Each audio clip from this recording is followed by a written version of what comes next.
Glasses on or off?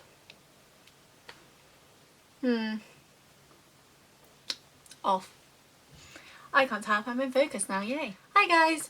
So it is currently about 11 o'clock in the evening and this new thing's popped up which is trending on Twitter called #youtubeisoverparty.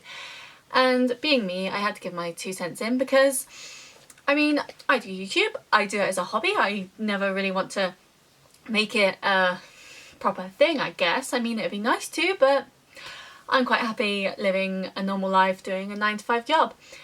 So YouTube is over party. What's this all about? Well, basically YouTube have changed their guidelines to now, obviously there's a lot of creators on YouTube who get paid for their I can't even tell if I'm in focus.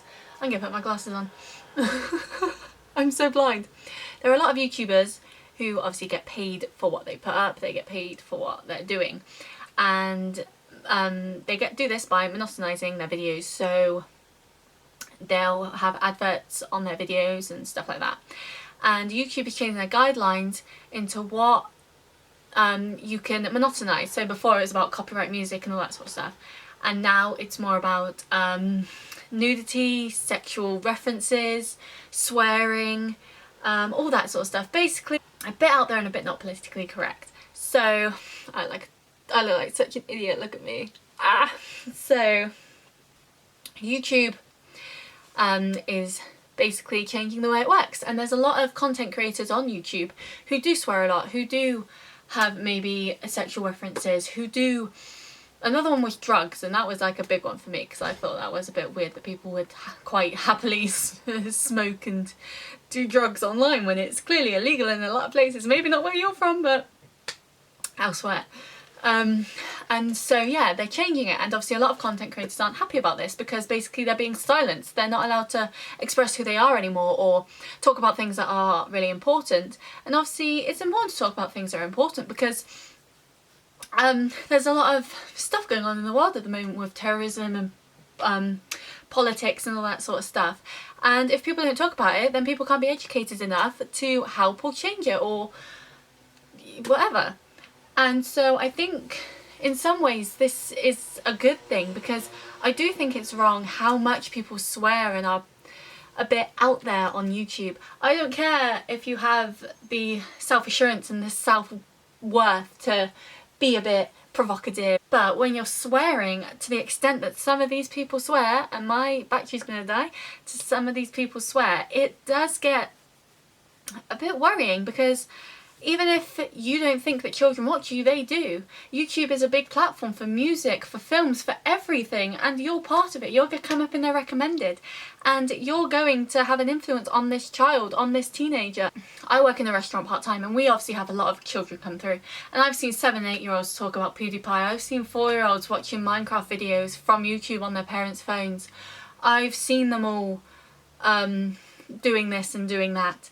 And YouTube is so accessible that I think maybe it does need to be dialed back a bit because these kids are going to be influenced by it. And at the same time, kids are seeing a YouTube job as an easy way out because you don't need GCSEs, you don't need A-levels, you don't need a degree to do YouTube. You just need a good enough camera and a personality, and that's all.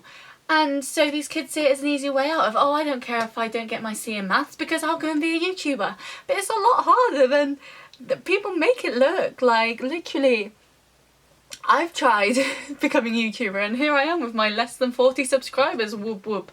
I'm so grateful for you guys, I'm thankful that you subscribe and you watch my videos, but it's hard. It's not as easy as they make it seem. And I think jobs that people should go into and should try and do are being overlooked and overcast because everyone just wants to make quick money by putting a 15-minute video up on a streaming site and Bob's your uncle, done, here's £5,000, you know? So what's my point? Right, what's my point here? Basically, I think it's good that YouTube's doing this. I watch YouTubers, obviously, and some of the YouTubers I watch are very vulgar with their language, are very over the top, and it would ruin them quite a bit to bring in these guidelines of what you can monotonize and not. And so I do worry for them, of course, but at the same time, it's just being professional. If you're a YouTuber and you're putting these videos up so you're very vulgar, you're very out there, you're very outspoken, and then the career flops and you have to find an actual day job or a 9 to 5 job, you'll go to interviews and they'll be like, oh, so how do you present yourself? And suddenly you're there screaming and effing and blinding and all this. It doesn't paint you very well. I never swear online. I would never do it. I can't do it because I know that employers will look at my social media and they'll look at me and think, oh my goodness, would we really want this girl to represent us? Would we really want her to represent our company? And the answer is usually no. No, they wouldn't, because it's wrong, it's vulgar, and they don't then want other companies to see them and be like, oh, look at you hiring that girl who's all hiring that boy who's all you know, it's just professionalism. And I think people are too open on the internet and they do share too much, and sometimes that's not good because one, it can be used against you, 2, it could hinder you in the future, and 3, it's just not very nice for the people who have to watch and have to be around that. And I'm probably going to get a lot of hate for this video, but I don't care because this is my view. And I want YouTube to stay up. I enjoy watching YouTube. I don't want these YouTubers' jobs to suddenly crumble and break down. But at the same time, it's not good for the kids. It's not good for the people who are impressionable and the people who watch these people and who aspire to be like these people, because instead of going out and getting GCSEs and A-levels and becoming something that could really make them shine and show off who they are and their worth and stuff, they're just going to sit in their room and make a video and hope for the best. But sometimes you can't hope for the best. Sometimes you have to put some effort into getting an education and being learned and just making that side of your life best. Because I know from experience, when I was in GCSEs when I was going into GCSEs, and my mum was like, don't just do double drama, do media as well, because then you're not putting all your eggs in one basket, you'll have more skills. And I did, and I did media at uni, and it really did help me vary my skills and find something good. And so I think if people just think, oh, I'll just go into YouTube, it's fine, then that's hindering them, because it's very hard to. And out of 100 content creators, one might be worth something, you know? Everyone's worth something, but there are 50 million beauty vloggers out there. But how many are actually household names? How many actually make the sort of money that you can live off? I know I can never live off YouTube money. What have I made? Probably about 50p. Woo. I just think that people need to realise what they're putting online stays there forever, and if anything does happen to YouTube or anything does happen to the job you're in, you've got to be prepared to suffer the consequences of what that job did to you and how it presented you, because everyone wants to be professional when they go for a job interview. Everyone wants to look good and act good and and put their best foot forward, really. But at the same time, a lot of people haven't, and a lot of people think, oh, it's freedom of speech, I can say what I want. Yes, you can. Yes, you can. Of course you can. You should never be hindered in what you want to say. But also think about what effect it has on other people and what effect it will have on you in the future, because that's really the important message here, is you've got to make a good impression. And if you're there taking drugs and swearing and being basically a bit of a not very nice person, then when things do start to crumble and you do have to find a 9 to 5 job, it's gonna hurt you.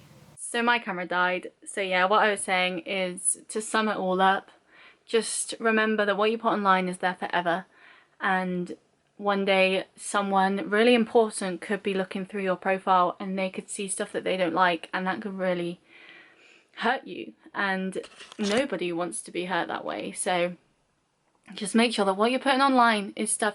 The one thing that people say to me is, when you're putting something online, think, would my gran approve of that?